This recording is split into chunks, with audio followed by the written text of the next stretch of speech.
Black Power.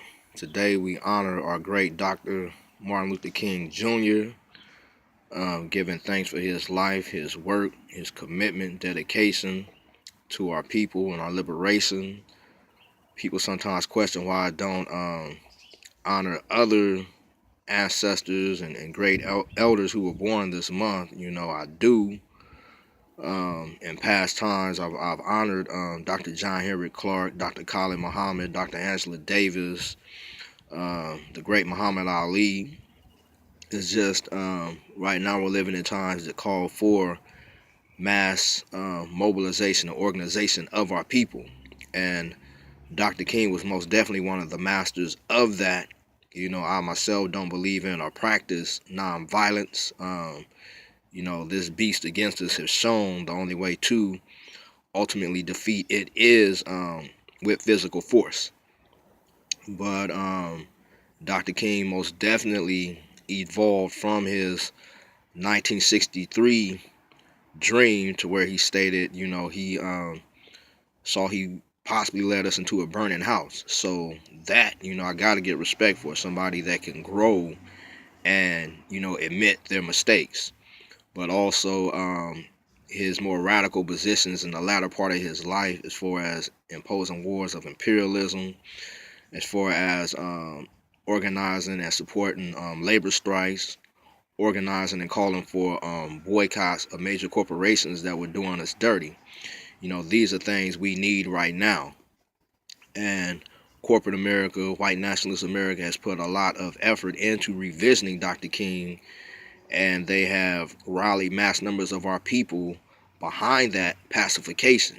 So that's why I try to, point out Dr. King in his latter years and why they killed him. Why he became a threat that they had to remove. So, today we honor his birthday. Yesterday in Long Beach, they had a King Day parade and festival that got way smaller than it had been in previous years. Don't know if, it happened on the organizers' part or if corporate, America pulled out. But tomorrow here in LA, we'll be honoring Dr. King on King Boulevard, Crenshaw, ending at Leimert Park. So most definitely come out and support that. Last week we put out we looked at assigning days as far as the black political agenda. We looked to assign days to where we would assess our progress as far as our goals. Mondays, we're looking at the genocide. Where are we at? Where is it happening? What do we have as far as people organizing against that? In LA last week at the police commission, they basically bullied another sister who was speaking too much truth against them. In Detroit, the group New Era Detroit, who has been organizing against a lot of the ills happening there, they were terrorized while engaging in one of their food programs. They get on the bus and pass out free food to people, but the bus was pulled over by the police and the police terrorized them. So this is what we want to look at every Monday. Where are we at as far as pushing back against this? On Tuesdays, looking at ending gentrification here in where we're at as far as ending gentrification. Because again, we're not just saying, allocate these days to be the only days we work towards these goals, because these goals have to be worked towards every day. It has to be on the forefront of our thoughts, the basis of our actions. But as far as the gentrifying here in LA, one of the main target areas, the Leimert, Crenshaw district, South Central, the city put up a fence around Leimert Park where a lot of homeless people have taken refuge over the past couple years, and basically has denied them access to the park. We have been going with our latest survival program. We began in October to break bread with people, where we were feeding brothers and sisters, where we were collecting clothes, hygiene kits, and other items, blankets, tarps, things for them. But now the city has chosen to interrupt these services, and rather than investing money and resources themselves in providing these services. It just shows you, the state of mind and intentions of these people who call themselves your public officials. But Tuesdays we will assess that. Wednesdays we will assess where we are as far as ending prison slavery. We got a letter from our brother Comrade Faison last week stating back in November, because he sent the letter in November.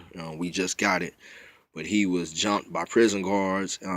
Something we've seen with a lot of brothers and sisters across the country who are resisting from the inside. So we have to most definitely closer monitor those situations, but further expose the culprits involved, all the information we can dig out on them. But Wednesdays, that will be the focus where we are as far as ending prison slavery.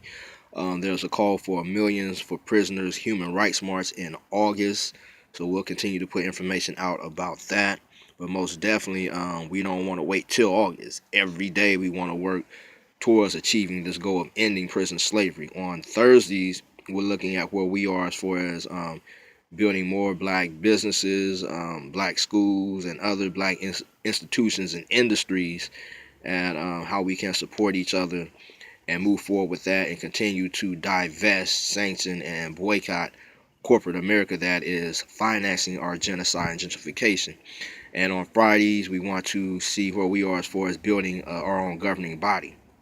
Because again, these so-called public officials you've been voting for, no matter how passionate of a speech they give you before they get in the office and all these issues they point out, they keep showing you once they get in there, they go with the corporate payroll to exploit you. So it's time to interrupt those insane practices of voting for black Republicans, black Democrats, or any other representation that we aren't fully controlling. So we want to support the groups and individuals in our communities who are doing the work on all of our collective behalf. I've been sharing information for the Black Power inauguration.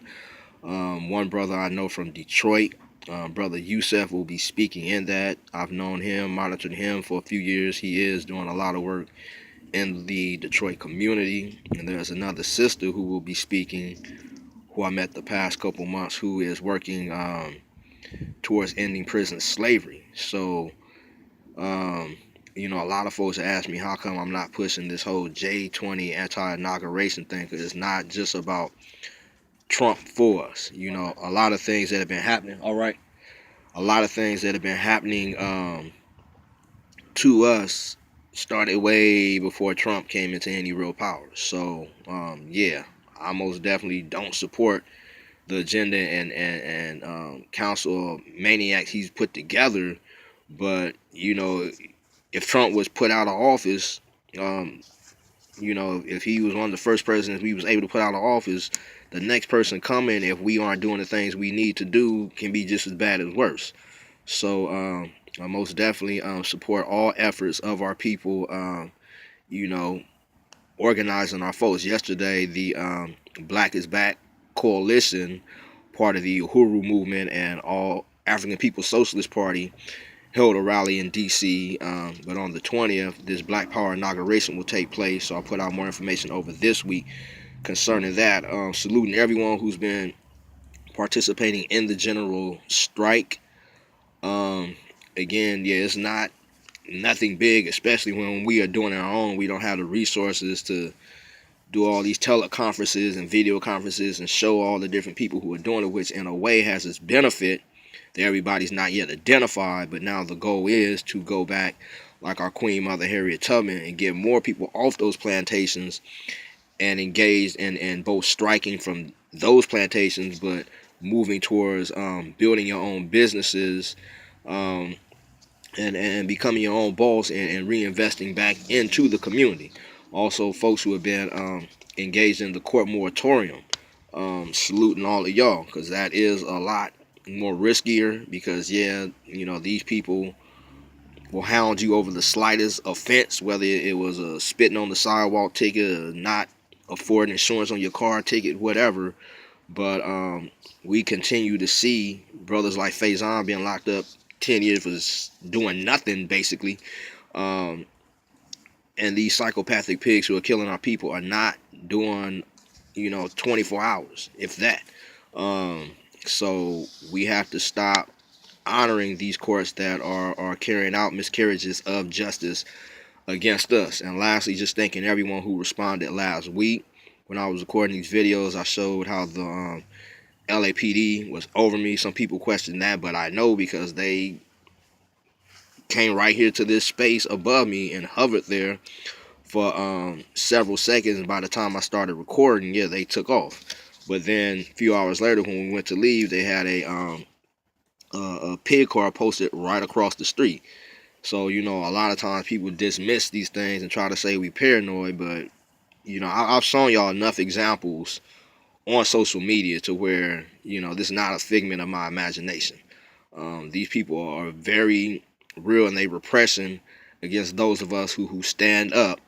But as we saw the week before last with this whole Facebook security campaign, where they got people now questioning all these people who chose to identify themselves as Facebook security, but have been pushing liberation and consciousness and all this stuff. And now it kind of makes some, especially young people, question, okay, who's who and what's what. But maybe by next week we'll further go back and further expose that. But again, I just want to thank everyone who responded on our behalf last week.